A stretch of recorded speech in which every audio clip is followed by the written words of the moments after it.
Good evening, family. My name is Nicole McGruder, and I am the Executive Director of Community Hero Action Group. We are a nonpartisan organization that's dedicated to the education and mobilization of the Black community in areas of voting, civic engagement, and bringing awareness to important issues that are germane to the Black community. And we do so through convening forums like this, community events, and direct community engagement initiatives. I would like to welcome you to tonight's forum, 5 Reasons You Should Care About Judicial Gerrymandering.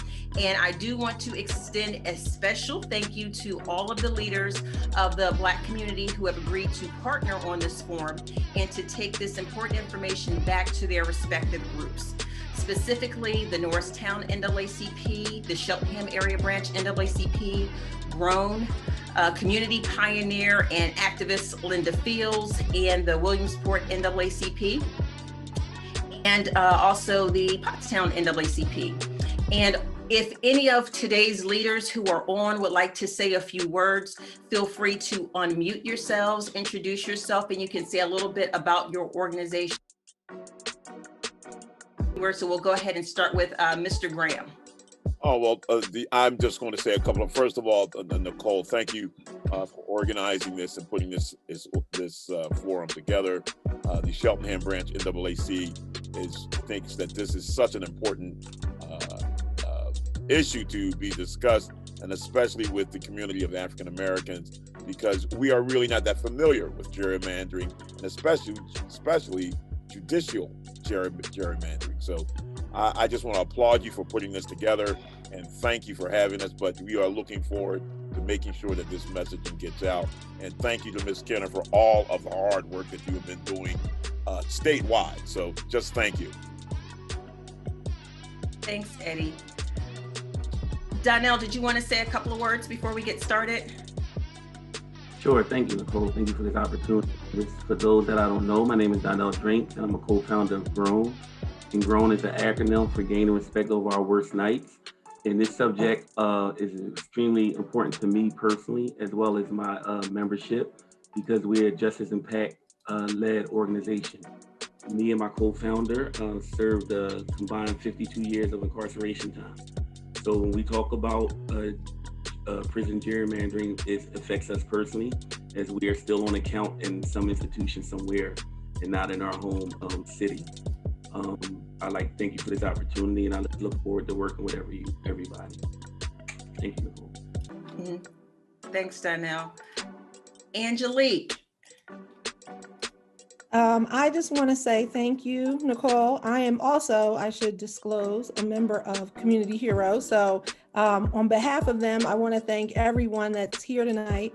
And on behalf of the NAACP, I want to say thank you so much to Kadida for all the work that you have been doing. You have been working nonstop, trying to get information out about this important issue. And it's so important. And I think our community in general just can use all the information possible. It's just critically important that we continue to spread this message. So thank you all so much. And thank you for having me. Thank you, Angie. I'm at Gigi, but she doesn't know that I'm smiling at Gigi, but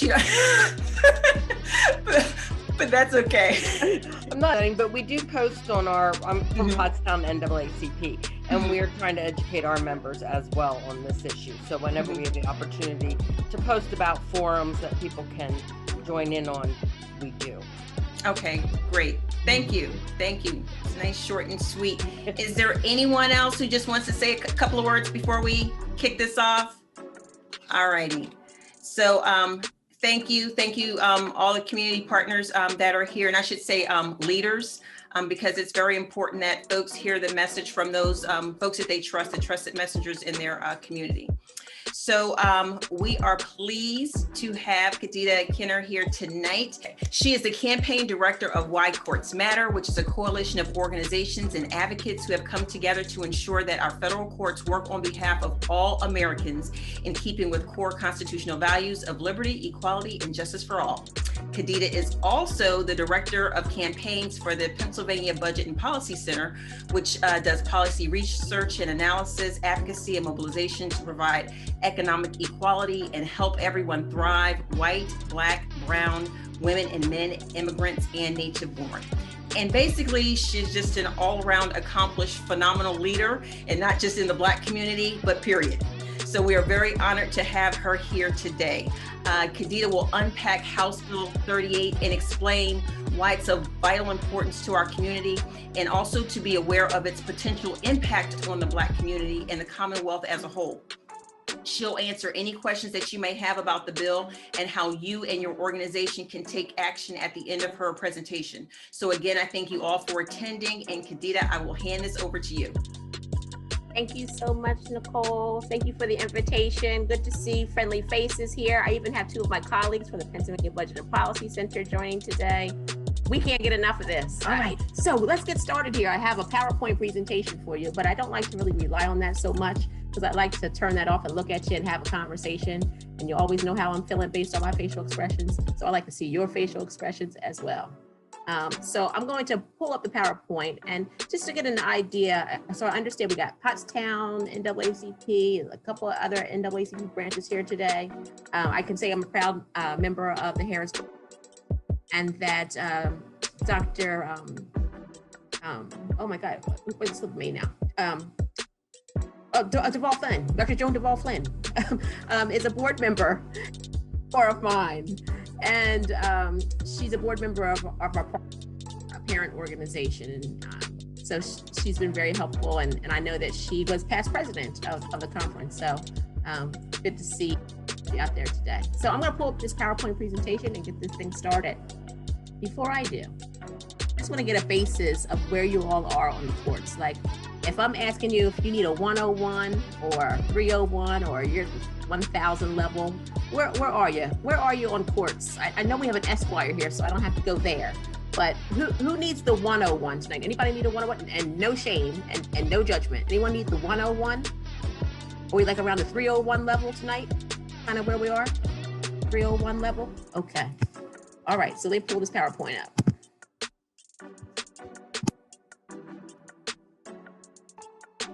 Right, I can't see you, so hopefully this looks okay. And here we go.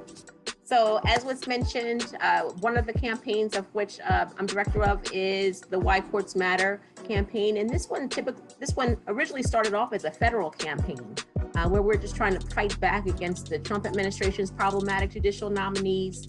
This one has been around for more than 10 years, this coalition, and mostly federal work. But because Pennsylvania has just been a hotbed of power grabbing, we've kind of reached out now and branched out into the state courts and doing some state court work since at least 2018.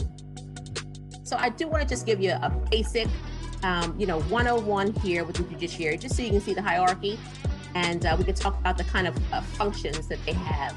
So, I'm going back to our 9th and 10th grade years here, where we learned about federalism. And because of federalism, we have both a federal government and federal courts, and then we have our state government, which have their own court system. And so the state courts are the final arbiters of state laws and the state's constitution, and their interpretation of federal law and the United States Constitution may be appealed to the United States Supreme Court. So this is a kind of look at the hierarchy of our courts. We have our minor courts there at the bottom. These can be traffic courts, they could be municipal courts, minor courts, although they could hand out and dispense justice of up to like 5 years, I believe. So it's not that minor. And then you have the courts of common pleas. So if the minor courts can't handle it, it will go up to the courts of common pleas. And this is pretty much where all court cases will stop. You are not, the likelihood of you having your case heard by the Superior Court or the Supreme Court or even the Commonwealth Court, it's just not, something that typically happens. So most cases stop there. It's the trial courts. They hear lots of cases, domestic issues, child support, crime, civil, all kinds of cases here at the courts of common pleas level. And we vote for those folks, those judges, by county. So if you live in Philadelphia County, you're voting for Philadelphia Courts of Common Pleas judges. You live in Montgomery County, you're voting for Courts of Common Pleas judges from Montgomery County. And then the Superior Court and the Commonwealth Court are your appellate courts. So if you have a reason that your case could actually move up the rung there to the appellate court level, you'd be being heard in the Superior Court or the Commonwealth Court. And then the Supreme Court is just the pinnacle here of the state courts in Pennsylvania. And you can probably win the Powerball faster than you can have your case heard by the Pennsylvania Supreme Court. So just to get a look at this, I just want you to see these faces because this is going to drive home the point. I know that Nicole invited me here today to talk about the 5 top things. And so one of them is the fact that we are really lacking in racial diversity on our appellate court benches. And you'll see this from the picture. There's typically 15 judges. There are 15 judges who sit on the Superior Court. We currently have 1 vacancy. There's more than 15 folks in this picture because some of these judges are on senior status, so you can ignore all that. But what I want you to take a look at in the middle of the picture is Judge Carolyn Nichols, Superior Court Judge Carolyn Nichols. She is the only person of color who sits on our appellate courts. There are 31 appellate court seats, and she is the only one, which is like 4%. So the Superior Court, founded in 1895, it's been around for some time. One of those 2 intermediate appellate courts I talked about. They hear criminal and civil cases, and we elect these folks currently in a statewide election, right? And they serve a 10-year term. It's a partisan election, so you'll see a D or an R after their name the first time they run for office. And after their 10-year term, we have the option to retain them or not in a nonpartisan election, because you'll see their name. You will not see a D or an R next to their name. You will just see yes or no, and you can choose to retain them or not. And as I mentioned, we actually have some work to do in terms of racial diversity, but we do a pretty good job here in Pennsylvania in gender diversity. We elect a lot of women to our state courts. We don't do a good job on our federal courts, but we do a great job of electing women here on our state courts. So just to give you some kind of example of the cases that are heard, this is one that came out of the Superior Court. They found in favor of this young boy's family, young JR here.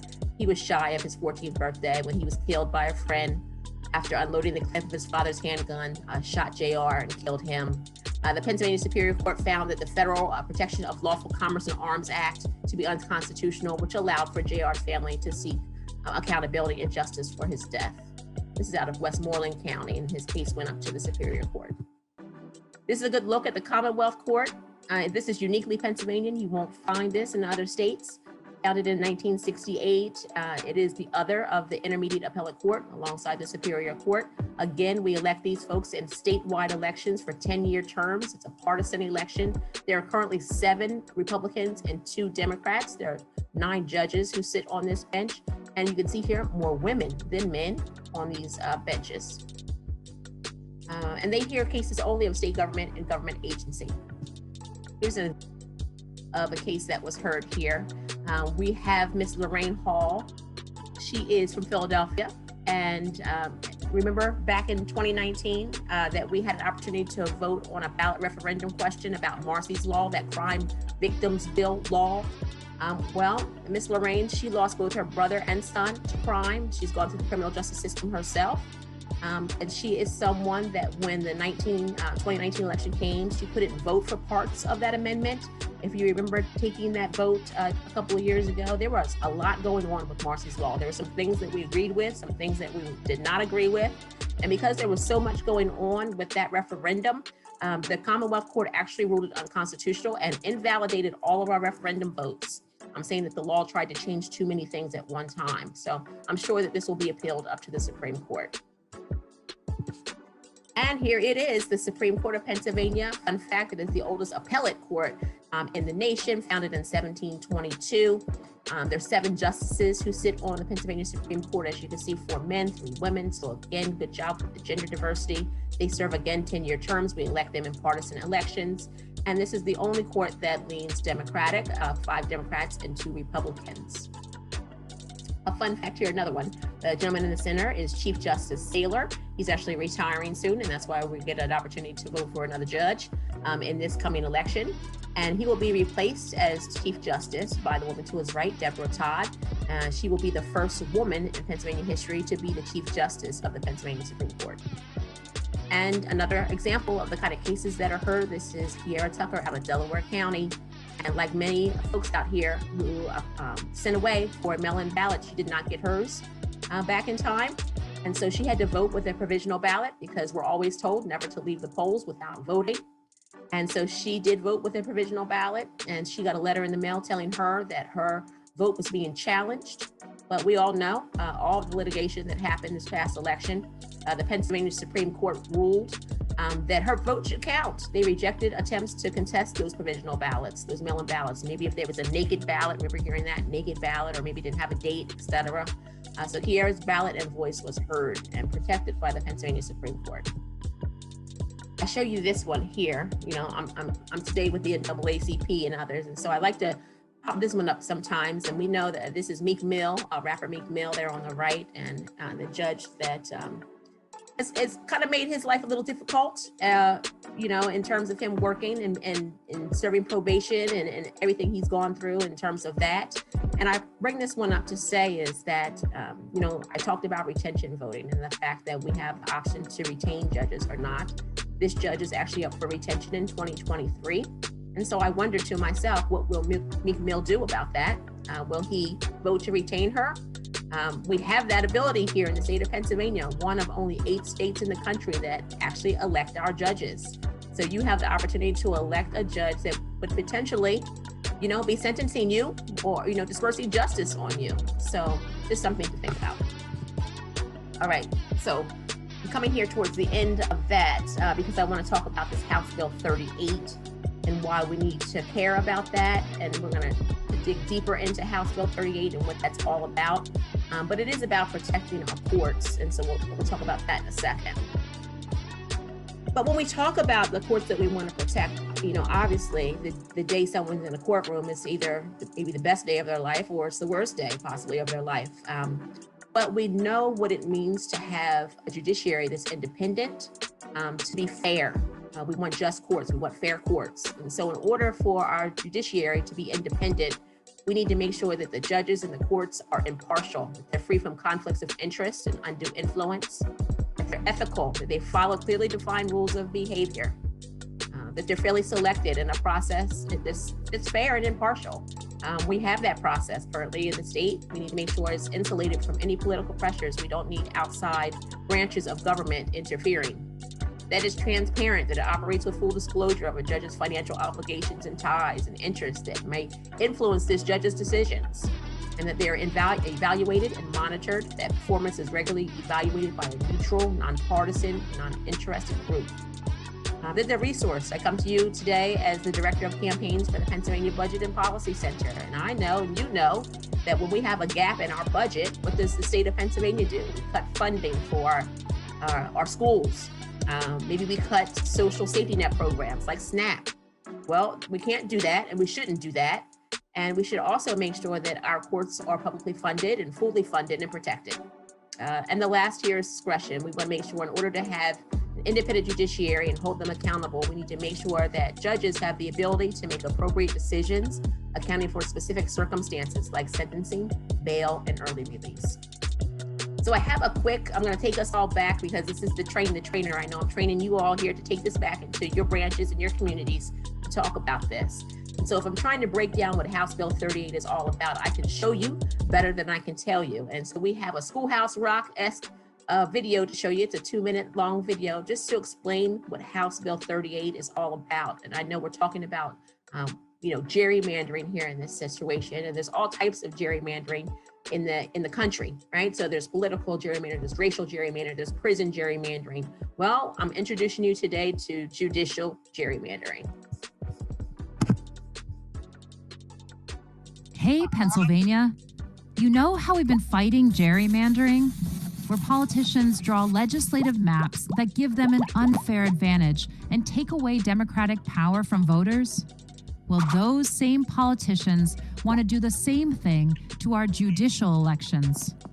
Judicial gerrymandering changes how we elect judges to our state's highest courts, including the Pennsylvania Supreme Court. We elect judges statewide today. A proposed constitutional amendment would give legislators the power to create districts to elect judges. And just as they gerrymander legislative maps to favor their preferred candidates, legislators would do that with judicial districts as well. So why is this so bad? It's pretty simple. Judicial districts are a solution in search of a problem. Look at our judges and justices, and you will see that they are from all over the state. but electing judges in districts could make it more difficult to put the best qualified judges on the bench in particular elections in the future. We want the best qualified candidates from the state to be judges in our courts, no matter where they are from. There is no Montgomery County or Elk County way to interpret statutes and the Pennsylvania Constitution. Most importantly, electing judges in legislator-drawn districts would undermine the independence of the courts and the separation of powers. Allowing legislators to influence who gets on our courts would enable them to influence the decisions they make, undermining the checks and balances so critical to our Constitution. Our appellate courts make major decisions regarding civil liberties and rights, educational funding, environmental protection, and gerrymandering itself. We must protect the independence of our courts. All right. I hope that Hey, I hope that was good for you. I hope you learned something there and it kind of broke down what judicial gerrymandering is all about. And we'll talk a little bit more.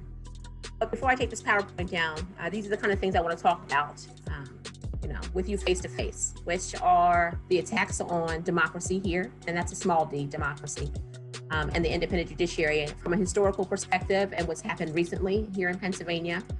Talk about why House Bill 38 is problematic for us in our communities, what's at stake for us in our communities, the facts and the myths. There's a lot of myths out there about this bill, and I want to make sure we dispel those today with the facts.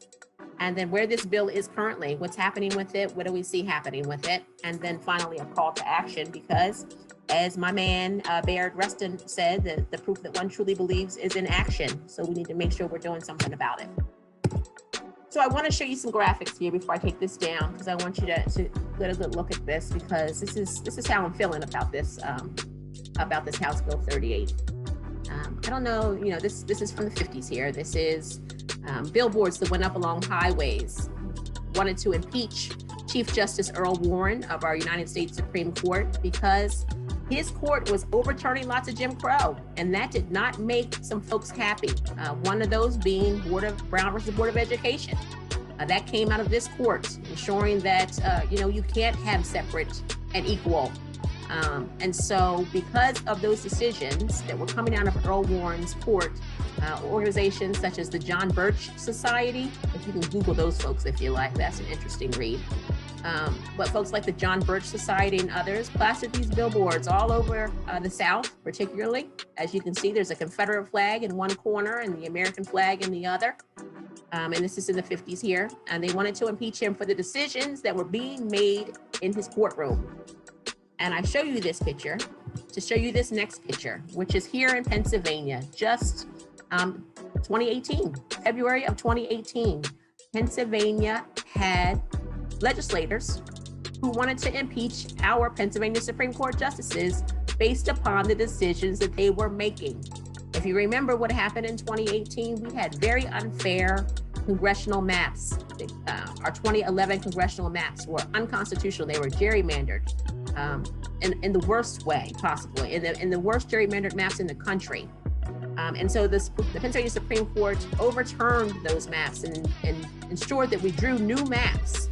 And because of that, we had folks like State Representative Chris Dush out of Indiana and Jefferson County, who drew up, legislation to try to impeach our Pennsylvania Supreme Court justices based on these decisions. He is now State Senator Chris Dush, so he's been elevated. So this is another example of power grabs, and when you don't like decisions that are coming out of the courts, that you try to impeach the justices, and that is straight out of Jim Crow. So I'm going to talk about JIPA in a second, but I'm going to take my screen down here for a second. Make sure there's nothing else I want to show you. We're good. I want to take my screen down for a second and have a conversation with you about those things that you just saw and why House Bill 38 is problematic. So I'll kick it off this way. We saw what happened on January 6th in Washington, D.C. There's hearings going on right now. There's a trial going on right now, I should say, about what happened on January 6th. And we think about that, and we think about how we had insurrectionists try to overtake not only the Capitol, but our democracy, small d democracy. And the thought here is that they weren't appreciative of the results of our election was one thing among many other things that probably brought them to that building that day. They believed that someone else won the election. We all know that to not be accurate. We knew that folks of color showed up and showed out at the polls in this past election and made our voices heard. And so it's another example of, the power grab, the example of not believing facts. This is just another example of trying to upend our democracy.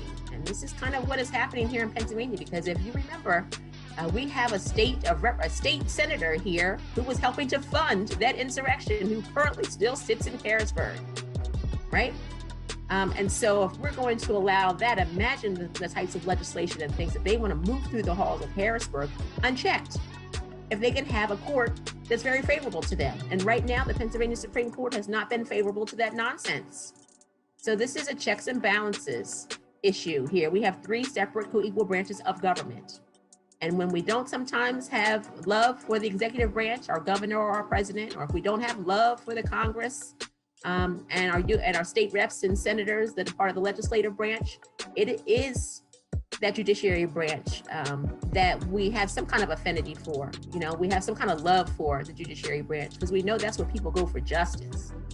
But we also know that justice is not always blind. So there's two sides to that too. But we also know that we have to protect that independent judiciary because they're the saving grace for a lot of things that have gone wrong here in this country. Legislation that's been passed that has just been downright terrible and racist and sexist and all the other ists. It's been the courts that have overturned those things. So, you can look behind me here and I've got my gavel up here and I've got my Stop Kavanaugh signs in the background and I got the pictures of my 3 arrests trying to stop bad, problematic nominees from reaching the federal benches. So, this is just something that we have to do. We have to defend our judiciary because it's been our saving grace. It made us 3/5 and then took, it made us a whole. And so there's that affinity, that love that we have for the justice system, even though we know it's not blind and perfect. So I talk about that because House Bill 38 wants to change the way in which we elect our appellate court judges based upon one man's emotional outburst, and that would be State Representative Russ Diamond out of Lebanon County, who refuses to wear a mask. And started off House Bill 38 saying that this is going to bring diversity to the bench, but he didn't clarify what kind of diversity he meant initially. He's now had to walk that back a little bit.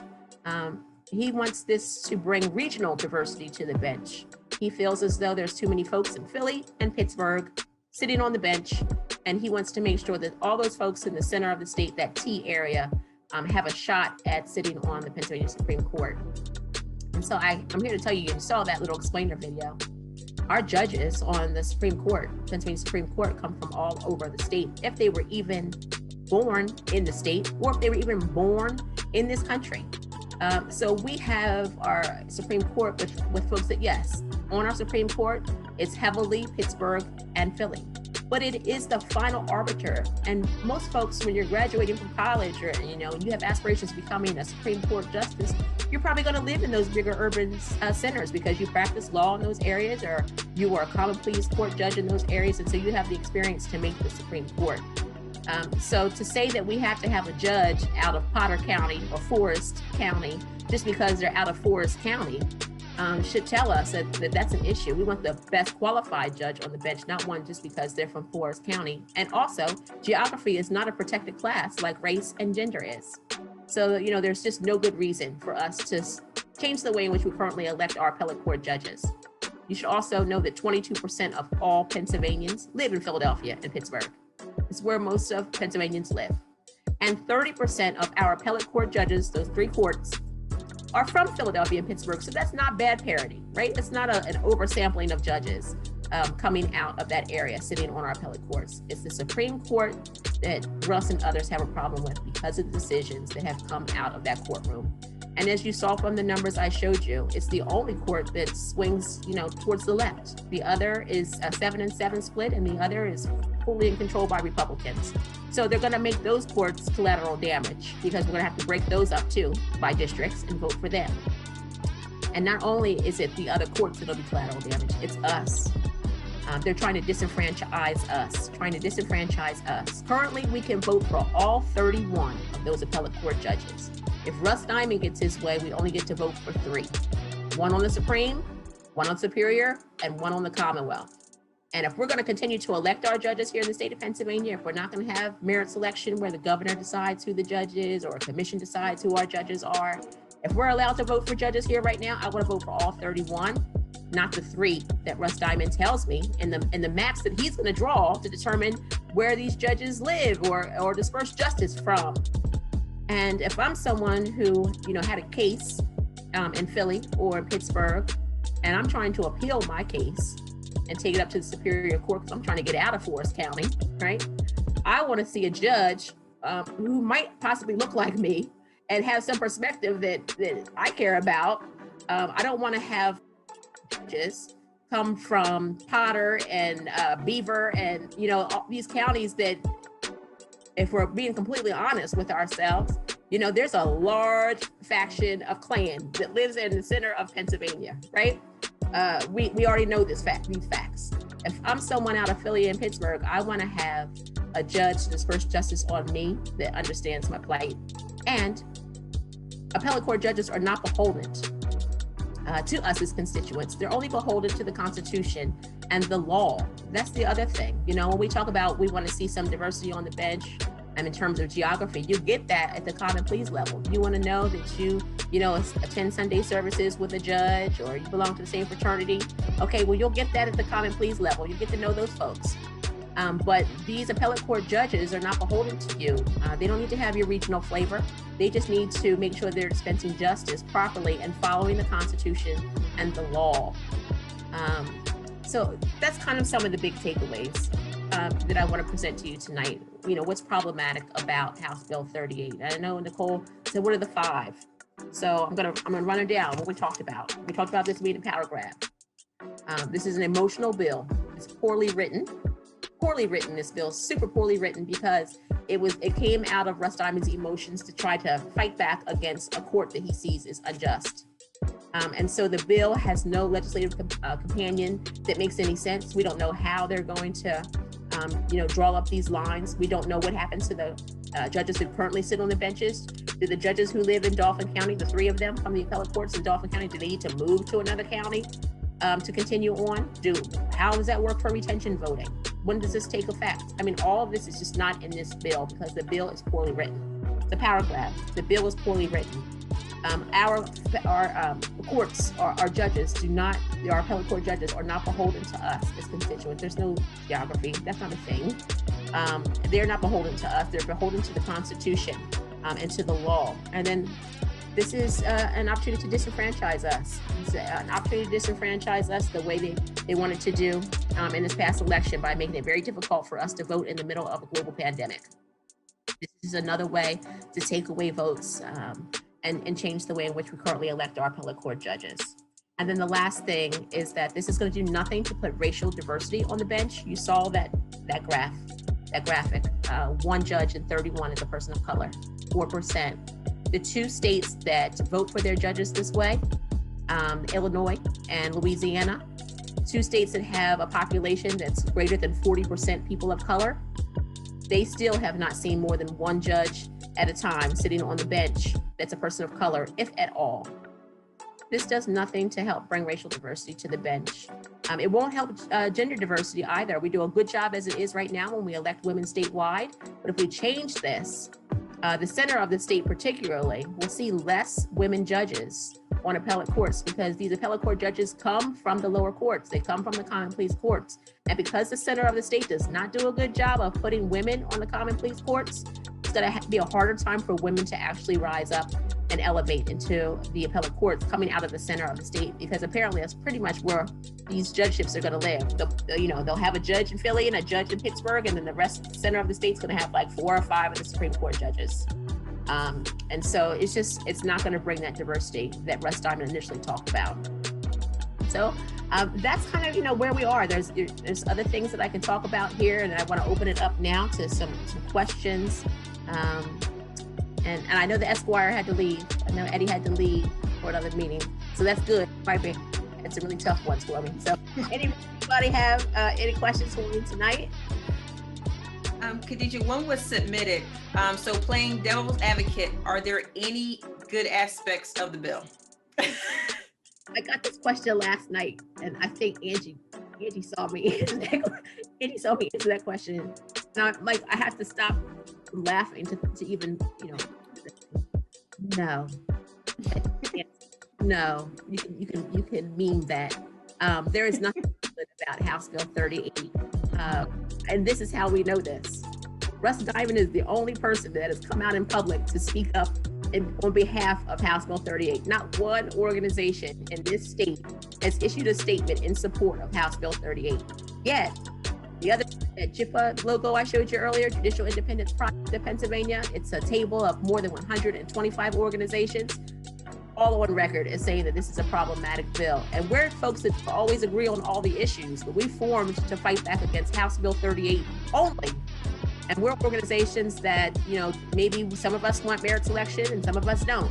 Like the ACLU doesn't, but Pennsylvanians for Modern Courts do.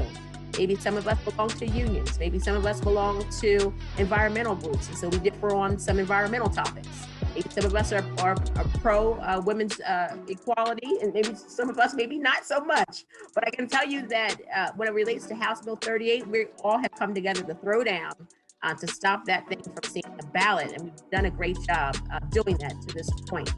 So to the question in the chat box, there's not a darn thing good about House Bill 38. It is a bad bill. It was poorly written, and it will do nothing in this state besides grab power from us and from the judiciary branch and give it to the legislators to draw maps that favor them and the things they do. That's the answer to that one. That's the short answer. It's a no. Thank you very much. Yes, I think we got that one loud and clear. Have another one for you. If I'm not a part of an organization, what can I do to help bring awareness to this, or what actions can I take? Okay, so I dropped that in the chat box. I'll do it again for those who may have come in a little later. But we have a call to action tool in which you can reach out to your legislators, your state rep, your state senator, and tell them to vote no on House Bill 38. And because of advocates like you who have made those phone calls, that's why we're kind of celebrating right now that it's not going to be on the May ballot. We will not see this on the May ballot. We could see this on the November ballot if they are to pass this out of the House and the Senate by the end of July. So please reach out to your legislators. Now, if you have a legislator who's good on this issue, and you already know they're going to vote no on this, I say still reach out to them and thank them for their no vote, because we don't do that often, right? We like some positive reinforcement every once in a while. It's always a good thing. Also, they could be getting phone calls into their offices from Russ's friends saying that they're in support of House Bill 38. So if you have a senator who's getting 5 phone calls in favor, but no phone calls against, the senators have to listen and the representatives have to listen to their constituents. So it is important to call into those offices. And if you don't want to do that, or if you want to do that and something else, reach out to your family, your cousins, uncles and aunts, friends who live in the T of the state. Reach out to your friends and family who live in Bucks County. That's a big one. Bucks County, any family in Bucks County. Reach out to them, have them call their legislators.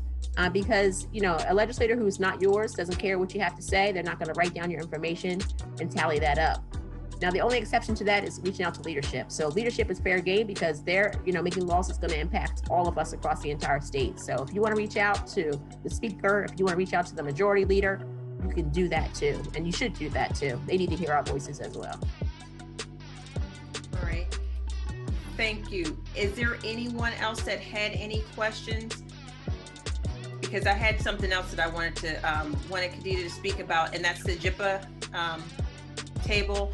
Just for those folks who might not be aware, you could give some details because I think that's huge. Can I just real quick though? Sure. Because we're just coming through this whole Black Lives Matter moment, and you did point out the lack of diversity. I know I had you on a call to talk to some of, young students that I work with. What do you think we can do better to start to actually see more diversity on the courts in Pennsylvania? Yeah. I got this question last night in the presentation I did, and it's, this is my thing. You know, sometimes you got to see it to believe it, right? You got to see a person in that position to think that you could actually be in that position yourself. I know a lot of us felt about that, about, you know, Barack Obama, or how we feel about that with Vice President Harris. But because there's only been one person of color to sit on our appellate courts for a long time now, you know, people haven't seen it. But here we are, Black women in particular, one of the most educated demographics in the entire country. You know, we're going to law school and medical school at record numbers right now. We have to put away this notion that we're not qualified to do certain things and run for it. You know, we have lots of Black women attorneys that are working in criminal justice, who are public defenders. They need to run for judgeships. If we're going to get diversity on the bench, and that's, you know, that's all, you know, it's one person of color. So we're talking about the Asian community, the Latinx community. If you're a part of this community, you need to run for office, because I can tell you there's some mediocre folks who are running for office and winning. And they don't have the qualifications that some of these others do, but they think they can win and they think they can do it. And so they run. And so if we want to see ourselves on the bench, we're going to have to put ourselves out there and run for these judgeships. And then when these folks are out there, someone's got to support them. They you know, you got to support them. I'm coming to you from a nonpartisan organization, so I'm not telling you who to vote for, but someone who's interested in seeing someone of color on the bench, when you see them running, you got to support them. Thank you, Kadida. Did anyone have anything else before Kadida talks about the JIPA table? No? Okay. All right. Well, a lot of times, you know, we hear about these tables information and we're like, well, how do we get a seat at this table? Why come I wasn't invited to sit at this table? Well, our organization is the lead convener of this JIPA table, Judicial Independence Project of Pennsylvania. And I'm here to tell you, if you would like a seat at our table and you're down to do the work to stop House Bill 38, you should be at this table, and not just sitting at the table, but vocal at the table, helping with the strategy around defeating House Bill 38. And because the JIPA table is so diverse, from Black Voters Matter to the API-PA groups, to environmental, the unions, the grass tops, the grass bottoms, or you know, I mean, we don't call it a coalition because we don't agree on everything. We're calling it a fight back table, but we are broad and in charge because we look like Pennsylvania, and we're fighting back together as Pennsylvanians against House Bill 38. And so if you're someone who would like a seat at the JIPA table, your organization, or you as an independent person, because there's a few of those at the JIPA table too. I did drop that in the chat earlier. I'll drop it again for you to have that information so that you can come join our meetings. Now, because we've done such a great job, we only have one more meeting to go. And then we're going to table the meeting and just meet monthly instead of weekly like we've been. But if you're interested in joining the JIPA table, send me an email so that I can get you out an invitation to be at that table, to fight back. And I'll put my email address in the chat box. But yeah, it's we've come together. Common Cause, Pennsylvanians for Modern Courts, and Pennsylvania Budget and Policy Center, Why Courts Matter, are the lead conveners of JIPA. And then there's more than 125 other organizations that are also part of the JIPA table. Okay, thank you. Does anyone have any other questions for Kadida before we close out? Yes, if I can. My one question, usually when we talk about different mandering, we usually look at a certain demographic as supporters, more so the middle class and the higher echelon. What are your efforts in reaching the directly impacted and their family members? Because while we are the trainer concept, we understand that we mobilized a lot of ex-felons past election, and then voters blocked. So I was wondering, what are your efforts to engage that demographic? So say it for you specifically, what demographic? The formerly incarcerated and their direct supporters, their family members. Yeah, so we have a couple folks at the table that are part of that community that do work around that. APA out of Pittsburgh. We also have, oh my goodness, now I can't remember the name of the group. He used to work for the ACLU, but they have an organization that does work for returning citizens and to make sure that their voices are heard. So there's at least 2 organizations that sit at the JIPA table that represent the formerly incarcerated. And then, you know, I like to talk. I did a talk not too long ago with One PA. I don't know if you know of that organization, One Pennsylvania. They do a lot of work around this as well. And I was talking to a gentleman formerly incarcerated, and we talked about prison gerrymandering and the impact of prison gerrymandering, and the fact that if you're someone up in Forest County, right, and now you're like leading the population up there in terms of the power that Black folks who are incarcerated are giving to the white community who lives in Forest County based upon the prison gerrymandering there. And you think about the fact that if I'm up there in Forest County and I know that I'm about to have an appeal, I'm about to appeal my case, I want a favorable judge. I would think I would want a favorable judge. I don't think I'd want a judge coming out of Jefferson or Indiana County. If I was convicted by a judge in Philadelphia, I want to see a panel of judges from that area. Maybe I don't want to see a judge from Center County, from McKean County, to try to disperse justice on me. That was the conversation I had with a gentleman just the other day. So you know, to your question there, Donnell, you're represented at the JIPA table. We're always helpful. We're always looking to have more. So if you're interested in joining the JIPA table, I'm going to drop my email down below. Feel free to join in the conversation, so we can talk to folks about that. But I would love to, know your point on this, Donnell. You know, what you see as what's important for us to protect the way that the courts currently are. Which you think is important. Anything for me on that? Because I would love to be able to speak more about this in other communities when I'm doing these presentations. You mean overall? No, well, specifically for those who are formerly incarcerated. What do you think would inspire someone who's formerly incarcerated to advocate back on House Bill 38? Things that I talked about today, what kind of sparked you? I think that one of the things that I think initially that sparks me, and I'm going off of personal information and knowledge of this issue, is the fact that a lot of the bench will be filled with people from districts where a lot of the prisons are. Their mentality is like in line and lockstep with a lot of the prison guards, and that is their cash cow, so to speak, that maintains their communities. So I think that whether they're biased intentionally or not, that leads to their decisions in a lot of their voting. And I mean, I wouldn't dare cast aspersions on anybody. I would like to believe they're impartial, but coming from certain communities and knowing that your decision can change the economic impact of your neighbors is a direct issue. So just having the opportunity to have the judges come from a diverse population that where right down the street might not be a SCI would be issue. So that's an issue for a lot of people that's formerly incarcerated that have a different voice, so to speak, involved in the process. And as you said, we know it's not always drawing down the racial lines. Sometimes it's just a geographical line on how they view people from Pittsburgh or Philadelphia, the big cities. That's an issue that needs to be discussed openly when speaking to the demographic of formerly incarcerated. Thank you for that. I appreciate that. It'll help me for future presentations. All right. Kadida, I think we are going to go ahead and close out. I want to thank you so much for your time. This was super helpful. I think that everybody really got a lot out of it.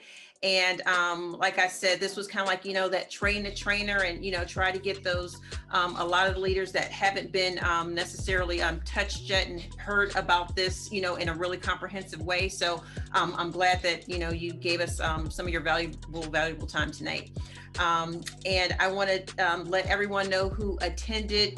If you haven't already done so, please be sure that you follow Community Hero on Facebook at Community Hero PA. And this form will be uploaded there, as well as like I said, our YouTube channel. I mentioned that at the very beginning, and we're going to chop up this form and pull out those key points so that you can still share it. Like Kadida said, yes, it probably won't end up on the May ballot, but it might pop back up. So it's important for us to keep messaging throughout the election season so that we're not trying to rush at the end to educate our community. So this will help us keep the awareness up and give us something that people actually like to watch, which is videos. But be sure to, if you follow us on Facebook, all the important links that Kadida provided tonight will also be there for you. And I want to say thank you to all the partners. And if you have any questions, please be sure to reach out to Kadida. She's very much accessible and a wealth of knowledge if you need to follow up with anything after this forum. So I want to thank everyone again for attending, and be safe out there, be bold, stay educated, and more importantly, take action. So thanks everyone, and